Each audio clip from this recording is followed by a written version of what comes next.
ये खाने के लिए मतलब तुम्हें भी खिलानी है कभी, खाए जाओ कहते डायबिटीज कर करके मेरे। अभी एक बच्ची आई थी सुबह तो निकल गई। एक्चुअली अभी दौर इसलिए चल रहा है क्योंकि अभी हमारे क्या बोलते हैं छुट्टियां चल रही हैं, आज छुट्टियां खत्म हो जाएंगी। अभी सुबह सोनाली मैंने ग्रुप में वीडियो डाली थी, निकल के बेचारी आई थी, वो काजू कतली लाई थी, मैं खुद ही खा गया, उनको आपको दी नहीं मैंने। तो ये मिस्टर जीवाराम है, he is from Shahpura, Shahpura लोग ठीक। और ये ग्रेड थर्ड में सिलेक्शन होके उसको छोड़ दिया, ग्रेड सेकंड संस्कृत डिपार्टमेंट में हो गया, उसको छोड़ दिया, ग्रेड सेकंड इंग्लिश डिपार्टमेंट में वर्तमान में नौकरी कर रहा है, अब की बार फर्स्ट ग्रेड की तैयारी अपने साथ ही कर रहा है। ठीक, तो आप कहो तो मैं माला पहना दूं या आप में से पहना दो, आप पहना दो, मैं पहनाता हूँ रोज रोज।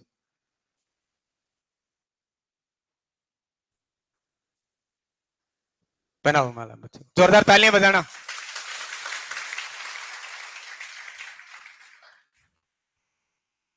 ले भाई जीवाराम, साफा मैं पहना देता हूँ तेरे को। नहीं नहीं, पहन ले, पहन ले थोड़ा। नहीं नहीं, ऐसे पहना रहे अच्छा लगता है। हाँ माला माला पहन ले।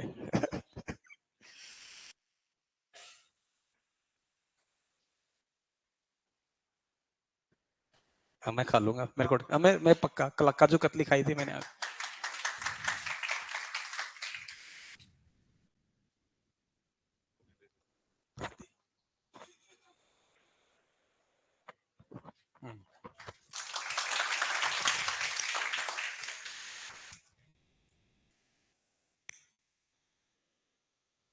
तो 5 मिनट लीजिए जीवाराम जी आप।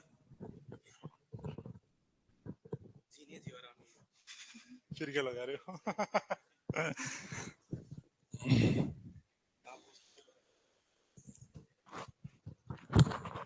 हेलो, हेलो,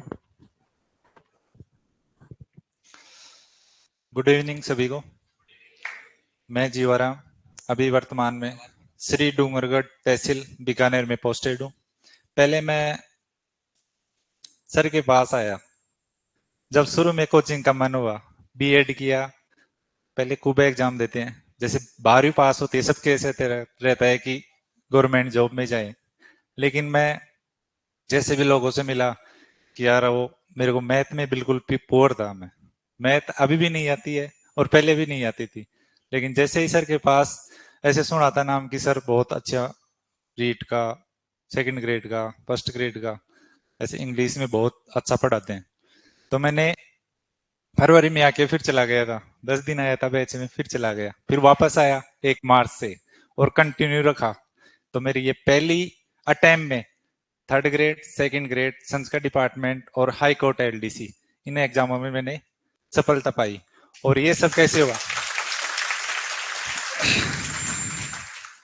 इन सफलता में देखो, एक अच्छी जगह कोचिंग मिलना, एक जयपुर है, कितना बड़ा शहर है, आप जिनसे मिलोगे अलग अलग राय देंगे, लेकिन जो अपनी सब्जेक्ट है वही अपनी नैया पार लगाती है। लेकिन अपन गांवों से है सब, गांवों से अपनी जो इंग्लिश है वो वेरी वीक होती है ना सभी की। लेकिन जैसे इस सर के पास आया, मैं सर को बोल रहा था सर मुझे लिटरेचर नहीं आती है, सभी बोलते हैं। मैं तो यहाँ देखा मेरे को तो ग्रामर भी नहीं आती है। जैसे नंबर कटा, अब तुम्हारे जो टेस्ट लग रहे हैं, नंबर मेरे भी कम आते थे, कभी नहीं आई टॉप 10, तो कभी नहीं आई। तो आपको मायूस होने की जरूरत नहीं है। सर ने जो मैटर दे दिया, सर ने जो मैटर दे दिया है उसको लाइन टू लाइन याद कर लो।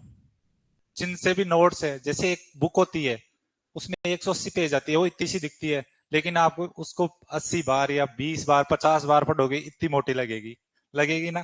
तो उस पे जो सर के नोट्स है, मैं बोल रहा हूँ इंग्लिश का जो मैटर है वो सर के नोट्स के अलावा कहीं से मत पढ़ो।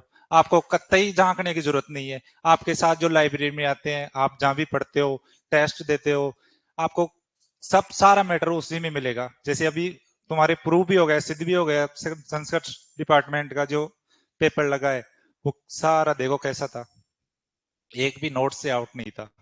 तो सर का जो मैटर है वो वास्तव में अभी तो ऐसे सोच रहे हैं कि जयपुर नहीं, पूरे राजस्थान में बराबर नहीं है कोई, पूरे राजस्थान में। तो अपने आप को लक्की मानो कि अपन सही जगह हैं। अब सही जगह आके ईमानदारी से मेहनत करके उस नैया को पार लगाना है आपको। आप बिल्कुल सही जगह हो, ये मैं कह रहा हूं। मैं तुम्हारी जैसे ही था पहले भी, तुम्हारे से भी कमजोर हूंगा, लेकिन मैंने तो वही जो सर ने दे दिया, आज ऐसा करना है तो ऐसा ही करना है। सर ने डांट दिया तो डांट दिया, मेरे सर है। ऐसे नहीं सर ने डांट दिया मेरी बुराई करूं वहां की, सर नहीं सही पढ़ाते, ये तो सर तो तुम नहीं आओगे दूसरे आएंगे। लेकिन जो सर ने मैटर दे दिया, जैसे अब तुम्हारे टेस्ट लग रहे हैं, कितना अच्छा मैटर दे रहे हैं सर। इन्हीं टेस्टों में से संस्कृत डिपार्टमेंट में भी आए होंगे क्वेश्चन, खूब आए हैं शायद। तो अपनी जो ईमानदारी से की हुई मेहनत है और अपने गुरु के प्रति पूरी श्रद्धा भाव रखते हुए अपनी मेहनत को जारी रखना है। और मैं मानता हूं कि 15 अगस्त या 26 जनवरी को आप भी स्कूलों में होंगे। मैं थोड़ी सी स्कूलों की तरफ लेके जाता हूँ। स्कूल में जाने के बाद सबसे ज्यादा जो इज्जत होती है वो इंग्लिश वाले टीचर की होती है।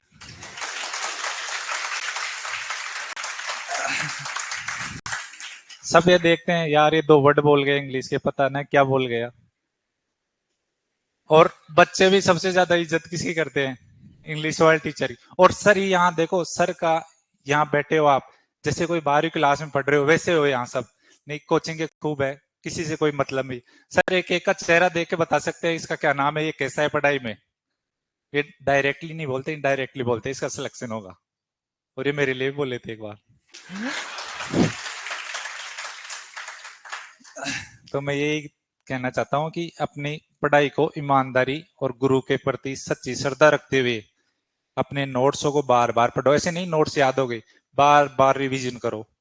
कोई मैटर कहीं से पढ़ने की जरूरत नहीं है, यही बोलते हैं सब, ऐसे बोलते होंगे आप तो, लेकिन ये मैं कह रहा हूँ बिल्कुल सत्य है। आपको बाद में भी जरूरत पड़ेगी। अब मैं 12वीं पढ़ाता हूँ, तब भी सर के नोट्स देखता हूँ कि सर कैसे पढ़ाए होंगे, उन्हीं को पढ़ाता हूँ। तो बहुत बहुत धन्यवाद। और आप सभी को भी बहुत बहुत धन्यवाद कि विश्वास क्लासेस से जुड़कर आप अपनी सफलता को पाएं। धन्यवाद।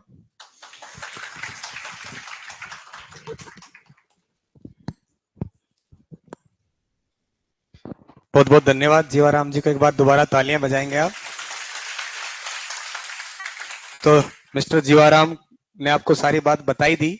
और मैंने आपको पहले ही बोला था कि पिछली साल का जो सेकंड ग्रेड का एग्जाम या फर्स्ट ग्रेड का एग्जाम या थर्ड ग्रेड का एग्जाम हुआ, वो हमारा एक तरह से क्या था, वो तहलका है ना। बहुत सारे बच्चे, मैं बोलता हूँ ये जो बैच था 2022-23 वाला, लगभग 90% बच्चे, एक सिंगल बैच से इतने बच्चों का सिलेक्शन होना बहुत बड़ी, पूरी की पूरी बेंचें सेलेक्ट हो गई उसमें। तो उसका लेकिन श्रेय अकेले टीचर का नहीं है, मैं कहता हूँ बार बार, वो किसका है? स्टूडेंट का भी है। ये वो स्टूडेंट है जो लाइब्रेरी में बैठ के, कोचिंग से गए, लाइब्रेरी में पढ़ाई कर रहे हैं, मेहनत कर रहे हैं। तो मैं उम्मीद करता हूँ कि आप भी मेहनत करेंगे और सिलेक्शन लेंगे। और जैसा किसने कहा कि डांटना मेरी बचपन की आदत में शुमार है। लगभग पढ़ाते हुए मेरे को 20 से भी ज्यादा, 2008 से तो गवर्नमेंट जॉब में ही पढ़ा रहा हूँ, उससे पहले पढ़ाने लग गया था प्राइवेट स्कूल में। तो 20 साल से ज्यादा हो गए, लेकिन ये डांटना मेरी प्रकृति में शामिल है। और इसलिए नहीं कि मैं आपसे नाराज हूं, इसलिए कि ताकि आप थोड़ी बहुत भूल करें तो उस पर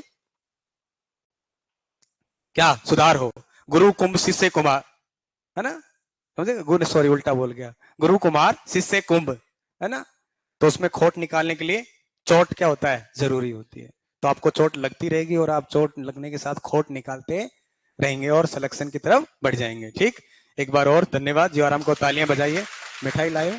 मिठाई लाए? मिठाई आपके लिए मिठाई लाया जीवाराम, उसके लिए भी जोरदार तालियां बजा दो। सब बाहर जाते जाते मिठाई खाते हुए जाना, ठीक है?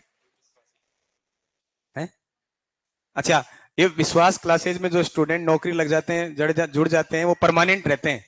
लेकिन कुछ कुछ ऐसे नालायक जो भाग जाते हैं, तो ये उन स्टूडेंट में जो हमारे परमानेंट ट्रस्ट के क्या हो जाते हैं, मेंबर। तो आप भी उसी में जुड़ेंगे, जुड़ तो गए हैं, सेलेक्ट होके दूसरी कैटेगरी में आ जाएंगे, मेंटर वाली में। ठीक, बहुत बहुत धन्यवाद। जय हिंद, जय भारत।